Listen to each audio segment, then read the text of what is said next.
All right, so we're looking at factoring out the GCF to form an equivalent expression.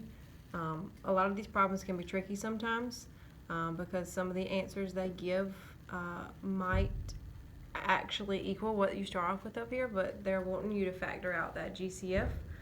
So that's what we're looking for on the outside. So it says which expression is equivalent to 56 plus 48? So let's just keep in mind that what does this actually equal? So if I were to add up 56 plus 48, it actually gives me 104. So I'm just want to remember that in the back of my mind. But like I said, we're looking at factoring out that GCF. So if I'm looking at 56 and 48, because those are the two numbers that they gave me in my problem, I want to factor out, I want to find that GCF. So I use those two numbers. So what's the number that goes into 56 and it also goes into 48? So the first one I think of is 8. All right, so what times 8 gives me 56? And that would be 7. And then what times 8 gives me 48? That would be 6. Okay. What goes into 7 and 6? The only thing that works would be 1. All right, so now I know I'm done because there's a 1 on the outside, and like I said, they want me to factor out the GCF, so therefore I'm just looking at these numbers over here.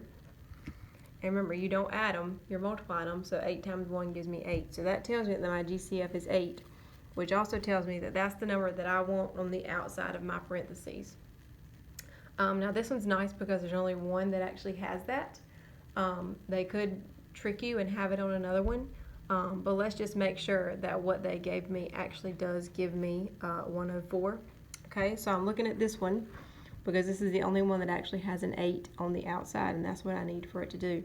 So remember, I want it to equal 104, so let's just make sure it does. So if I do 7 plus 6, that gives me 13. So then if I just do 13 times 8, that would be 104. So yes, it is correct. So that is C. So like I said, the first thing that you had to do was find that GCF. And remember, I did that by doing my upside down birthday cake. Once I found the GCF was 8, that was the number that I was looking for on the outside. Don't let the inside numbers confuse you. Yes, they're important, but remember, I'm looking for the GCF, and that's the one that's going to be on the outside right here. And that helps me narrow down my answer choices. All right, so let's look at another one. All right, same type of question. Which expression is equivalent to 24 plus 30? All right, so just to use it later, 24 plus 30 is going to give me an answer of 54.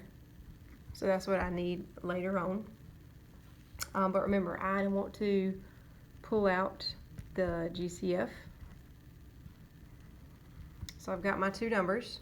All right, so what is the number that goes into 24 that also goes into 30? First one that comes to my mind is 6. Okay, 24 divided by 6 is 4. 30 divided by 6 is 5. What goes into 4 and 5? Well, the only number that goes into both of those is 1. So this tells me my GCF is 6. So therefore, the number that I'm looking for on the outside of my parentheses is 6. So this one right here is looking pretty good since it's the only one that has a 6 on the outside. Like I said a little while ago, don't let this 6 down here confuse you. It's inside the parentheses. I'm looking for what's outside the parentheses. So this 6 right here is looking pretty good, but let's just double check. Remember, we want it to equal 54, so let's just make sure. So if I do 4 plus 5, that gives me 9, and I know that 9 times 6 does give me 54, so yes, that is correct. All right, last one. Which expression is equivalent to 15 plus 21? All right, so just to keep in mind, 15 plus 21 is actually going to give me 36. So now let me take my two numbers, do my upside down birthday cake. So what's the number that goes into 15 and also goes into 21? This one would have to be 3. So 15 divided by 3 is 5. 21 divided by 3 is 7.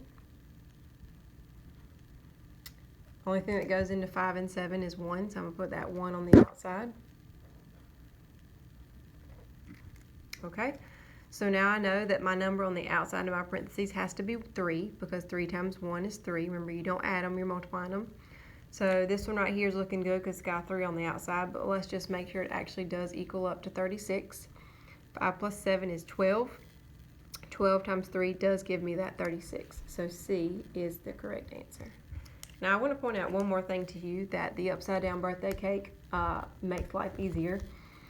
If you'll notice, not only does the upside down birthday cake tell me the number that goes on the outside, so this told me that 3 goes outside, but it also goes ahead and gives me the 2 numbers that go inside the parentheses right here on this last level. So on the last layer of your birthday cake, it'll tell you the 2 numbers that need to go inside. So like here's your 5 and 7, and here's your 5 and 7 here. Same thing up here. I knew my 6 was on the outside, and then 4 and 5 are on my lower level, which meant 4 and 5 had to go inside my parentheses. Same thing with our original problem. We started off and we knew that 8 needed to go on the outside, and then 7 and 6 had to go on inside the parentheses. So that upside down birthday cake is very helpful, so just make sure you're using it and not rushing through the problem.